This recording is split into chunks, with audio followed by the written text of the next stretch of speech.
નમસ્તે મિત્રો, આજે આપણી સાથે જોડાયેલા છે ક્રિએટર ક્લબના ફાઉન્ડર ડૉક્ટર ચિરાગ. આજે આપણે જાણીશું કે ઇન્ફ્લુએન્સર માર્કેટિંગ અને ટ્રેડિશનલ માર્કેટિંગનો શું તફાવત હોય છે એ ડૉક્ટર ચિરાગ સાથે. નમસ્તે સર. નમસ્તે. તમારું સ્વાગત છે અમારા ફર્સ્ટ પોડકાસ્ટમાં. Thank you. આજે અમે જાણવા માંગીશું સર કે ટ્રેડિશનલ માર્કેટિંગ અને ઇન્ફ્લુએન્સર માર્કેટિંગમાં શું તફાવત હોય છે. પહેલા તો ટ્રેડિશનલ શું છે એ આપણે સમજીએ, કેમ કે એના પણ ઘણા બધા પર્સપેક્ટિવ હોય છે. જેમ કે કોઈ વસ્તુ આપણે ટ્રેડિશનલી કામ કરતા હોય, જેમ કે તમે કાંઈ શોપિંગ કરવા જાઓ છો, કરિયાણાની દુકાનમાં કંઈક માલ લેવા જાઓ છો, તો એનો ટ્રેડિશનલ તરીકો શું છે? તો કે ભાઈ તમે ઘરેથી થેલી લઈને નીકળો, ત્યાં દુકાને જાઓ અને શોપિંગ કરી જે વસ્તુ લેવાની છે એ લઈ અને પાછા આવો. This is a traditional way. હવે એને તોડ્યું કોણે? તો કે બ્લિંકિટ છે, ઇવન એમેઝોન કે આ ટાઈપની જે પ્રોડક્ટ છે જે તમને ઓનલાઈન મળે છે, તો એ ટ્રેડિશનલ કરતાં થોડુંક અલગ રીતે એણે માલ વેચવાની, સપ્લાય ચેનને મેનેજ કરવાની મુહિમ આગળ વધારી. એવી જ રીતે જ્યારે આપણે માર્કેટિંગની વાત કરીએ અને એમાંય ખાસ કરીને ઇન્ફ્લુએન્સર માર્કેટિંગની વાત કરીએ, તો અત્યારે કેવી રીતે થાય છે ટ્રેડિશનલ વેથી? તો કે તમારે કોઈ ઇન્ફ્લુએન્સર સાથે કે ક્રિએટર સાથે કામ કરવું છે તો તમે એને ડીએમ કરશો. હવે એ વ્યક્તિ એટલો બિઝી હશે અથવા તો ફ્રી હશે, ખબર નથી, પણ બિઝી હશે તો તમને પહેલા તો આન્સર આવવામાં વાર લાગશે. જો બિઝી નથી અને એને ઓછા કામ મળે છે તો આન્સર નોન પ્રોફેશનલ આવશે. એનો જે આન્સર આવશે એ પ્રોફેશનલ આન્સર નહીં આવે. અથવા તો કઈ વસ્તુ કન્ક્લુડ થઈ કે હાલો ભાઈ મારે શૂટ કરવાનું છે, રીલ બનાવવાની છે, તમે કામે નક્કી કરી લીધું એની હારે, પણ બની શકે કે એ અનપ્રોફેશનલિઝમના કારણે તમે જે ટાઈમ કીધો તો એ ટાઈમે આવે જ નહીં શૂટ કરવા. તો આ જે રીત થઈ ને એ ટ્રેડિશનલ રીત થઈ કે ડીએમ કર્યો, એની સાથે ટાઈમ લીધો, એને બોલાવ્યા, શૂટ થયું ન થયું, સારું થયું ખરાબ થયું, ઓડિયોમાં પ્રોબ્લેમ આવ્યો, આ આવ્યો તે આવ્યો, આ બધા ટ્રેડિશનલ વેથી આખું કામ થયું કહેવાય. હવે એ ટ્રેડિશનલ વેને ચેન્જ કરવાની જ્યારે વાત કરીએ ત્યારે ક્રિએટર ક્લબ એક બહુ મોટો રોલ પ્લે કરે છે. કેવી રીતે? તો કે સૌથી પહેલાં તો તમારે ડીએમ કરવાની જરૂર નથી ક્રિએટરને. સીધું એપની અંદર તમને દેખાય જ છે કે કોણ વ્યક્તિ રેડી છે કામ કરવા માટે. એનો ભાવ દેખાય છે કે ભાઈ તમારા 2000 રૂપીસ છે એક રીલ બનાવવાના. સીધા ત્યાં તમે ઓર્ડર કરી શકો. ઓર્ડર કરો એટલે કામ ચાલુ થઈ જાય. એ વ્યક્તિ અવેલેબલ જ છે, તમારી સાથે ટાઈમ ને બધું નક્કી કરી લે. ઘણા બધા ઓર્ડર્સ અમારી સિસ્ટમમાં એવા પણ પડ્યા છે કે આજે સવારે ઓર્ડર પાડ્યો હોય, બપોરે રીલ શૂટ થઈ હોય, સાંજે રીલ લાઈવ થઈ ગઈ હોય અને કસ્ટમરને ઓર્ડર્સ આવતા થઈ ગયા હોય. આવા પણ કામ થયા છે આપણી સિસ્ટમમાં. તો આખો આપણે વેને ચેન્જ કરી દીધો છે. ટ્રેડિશનલને આખી સિસ્ટમ આપણે એક હાઈ પ્રોફાઇલ એપની અંદર આપણે લઈ ગયા છીએ. સો બહુ ઇઝીલી તમે કામ કરી શકો છો ટ્રેડિશનલ વેની બદલે. તમારા કહેવા ઉપરથી હું એવું સમજી જાઉં કે તમે એક ઓર્ગેનાઇઝડ વે કરી નાખ્યો, પ્રોફેશનલ વે કરી નાખ્યો છે.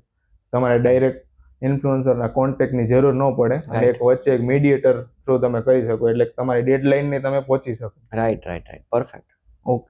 સો આમાં ઇન્ફ્લુએન્સરને અને જે વચ્ચે મીડિયેટર છે, જેમ કે તમારી ક્રિએટર ક્લબ છે, એ બેયને શું બેનિફિટ શું થશે?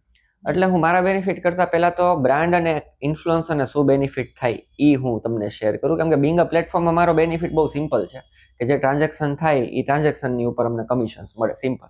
એટલે અમારો દેટ્સ ઇટ, આટલો જ બેનિફિટ છે. જ્યારે બ્રાન્ડ અને ક્રિએટરની હું વાત કરું કે ઇન્ફ્લુએન્સરની વાત કરું તો એ લોકોને બહુ ઘણા બધા બેનિફિટ્સ મળે છે. જેમ કે પહેલો બેનિફિટ બ્રાન્ડ સાઇડથી વાત કરું તો એ લોકોનો ટાઈમ બચી જાય છે. મેં તમને ડીએમ વાળી આખી સાયકલ કીધી, તો એ સાયકલમાં કેટલો ટાઈમ લાગે? અમારી ખુદ પાસે એક સમયે 500 ઇન્ફ્લુએન્સરની ડિમાન્ડ આવી હતી. અમને લોકોને મહિનો લાગ્યો, 1 મહિનામાં અમે ખાલી 50 ઇન્ફ્લુએન્સરને કેટર કરી શક્યા. કેટલું ટાઈમ કન્ઝ્યુમિંગ પ્રોસેસ છે. તો આ તો સૌથી પહેલાં તો ટાઈમ મળે છે. બીજી વસ્તુ ટ્રસ્ટ મળે છે. અમે એઝ એ પ્લેટફોર્મ ક્રિએટર તમને કામ ડિલિવર કરીને જ દઈએ અથવા તો સેટિસ્ફેક્ટરી રિઝલ્ટ દઈએ એના માટે અમે બંધાયેલા છીએ. તો એક સેટિસ્ફેક્શન મળ્યું.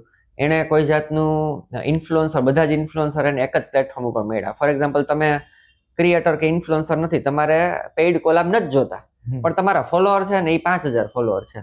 તો જ્યારે હું બિંગ અ બ્રાન્ડ તમારે ફોલોઅર જોઉં છું ને તો એટલે હું તમને ડીએમ કરીશ. તમને ડીએમ કર્યો એટલે તમે શું કહેશો? ભાઈ મારે પેઇડ કોલાબ નથી કરવા, તો મારો ટાઈમ બગડ્યો એઝ એ બ્રાન્ડ. આવું ન થાય એના માટે આપણે પ્લેટફોર્મ આપ્યું છે. ભાઈ જે લોકોને કામ કરવું છે એ લોકો જ પ્લેટફોર્મમાં હશે, ચાહે એનું ફોલોઅર 500 છે, 5000 છે કે 5 લાખ છે. તો બ્રાન્ડ સાઇડથી આ બેનિફિટ થયો. જ્યારે હું ક્રિએટર સાઇડથી વાત કરું તો નાના ક્રિએટર્સ છે કે જે લોકો પોતાની જર્ની સ્ટાર્ટ કરવા માંગે છે, જો એ આપણી એપની અંદર કે પ્લેટફોર્મની અંદર આવશે તો એને પણ કામ મળી રહેશે. કેવી રીતે? તો કે બ્રાન્ડને યુજીસી વિડીયોઝ બનાવવા છે. ફોર એક્ઝામ્પલ, તમે એમ કહો કે ભાઈ હું યુજીસી વિડીયો બનાવી દઈશ, એટલે બ્રાન્ડ શું કરશે? તો કે તમને ઓર્ડર પાડશે, તમને સ્ક્રિપ્ટ દેશે, સ્ક્રિપ્ટ પ્રમાણે તમારે વિડીયો બનાવી દેવાનો અને તમારું કામ પૂરું ડિલિવર કરી દેવાનું વિડીયો. સો આટલું ઇઝી છે. બની શકે કે દિલ્હીથી પણ તમારી પાસે ઓર્ડર આવે ને આવે પણ છે. અમારી પાસે મેટાના ઓર્ડર્સ હતા, અમારી પાસે બીજી ઘણી બધી એવી બ્રાન્ડ છે કે જેણે અમને કીધું કે ભાઈ આ કામ અમારે ગુજરાતમાંથી કરાવવું છે. તો વિચાર કરો, દિલ્હી, કલકત્તા, વેસ્ટ બેંગોલ, ચેન્નઈ, ગમે ત્યાંથી બેઠા બેઠા કોઈ વ્યક્તિ ઓર્ડર આપી શકશે તમને. શું કામ? કેમ કે એને ખબર છે કે એની ટાર્ગેટ ઓડિયન્સ અહીંયા છે.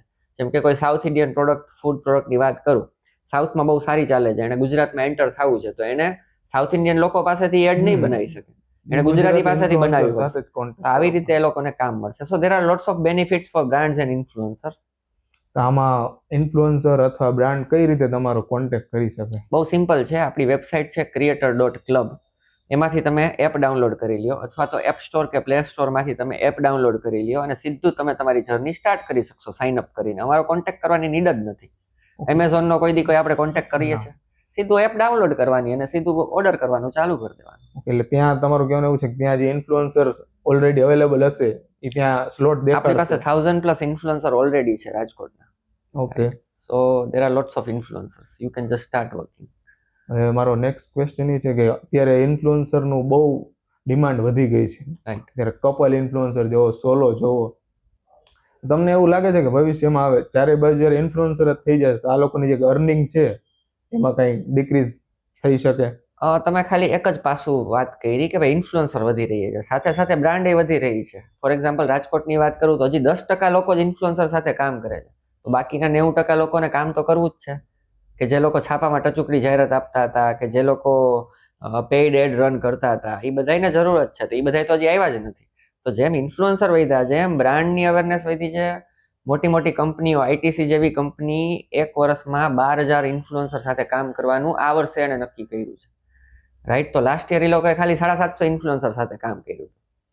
તો આ વખતે એ લોકો 12,000 ઇન્ફ્લુએન્સર. આવી તો બીજી ઘણી બધી બ્રાન્ડ હું કહું, ઇવન મેટા છે, ઇવન એસ્ટ્રોટોક છે. એસ્ટ્રોટોકે રાજકોટમાં ઘણા બધા સાથે કામ કર્યું. રેપિડો છે, હમણાં જ હજી શ્રેયાની તમે એડ જોઈ હશે રેપિડોની. Right. So there are lots of brands, they are coming up with the concept of influencer.